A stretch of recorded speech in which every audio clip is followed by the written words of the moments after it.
There has been another deadly crash involving a Tesla, and the driver was not able to get out of the car. Wow, the scene is really horrid, right? We've looked at some of these pictures throughout the day, and you know what's really weird about this? It's not even the first time it's happened right there in that general vicinity. It's like my neighborhood. It's where I grew up. It's in Miami. In fact, not far from there, 2 teens were recently burned to death inside almost the same Tesla. This is just back in 2018. RT correspondent John Huddy has more from Miami. A man was burned beyond recognition, according to police, after crashing his Tesla Sunday afternoon in the South Florida city of Davie. This is eyewitness video of the aftermath. Cops say speed was likely a factor in the gruesome accident, in which the vehicle swerved across 3 lanes of traffic, hitting a median and several trees before bursting into flames.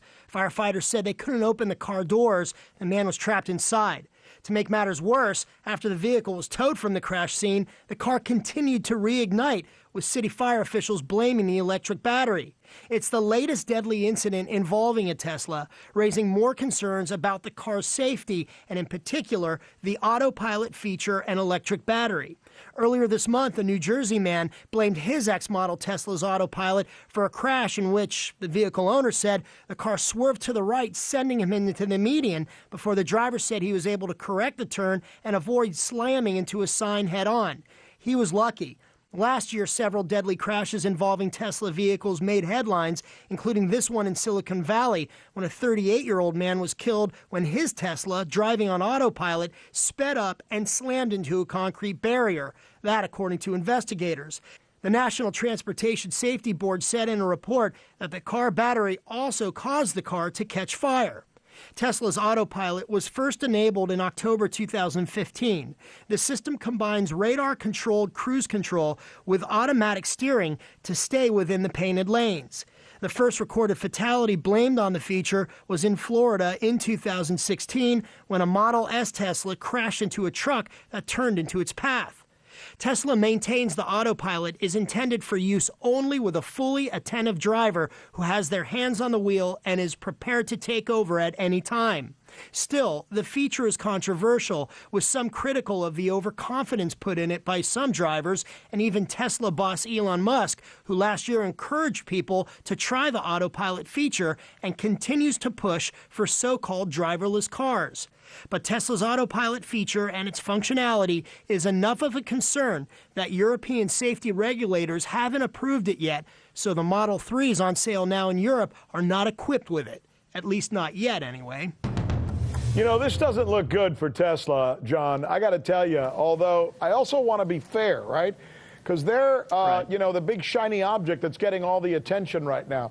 Is there reason to believe that Tesla is more culpable than any other car manufacturer right now? Or, you know, is this just one of those deals where we look at it because it's happening coincidentally in the same area, same car, same situation, and my gosh, the video is tough to look at, right?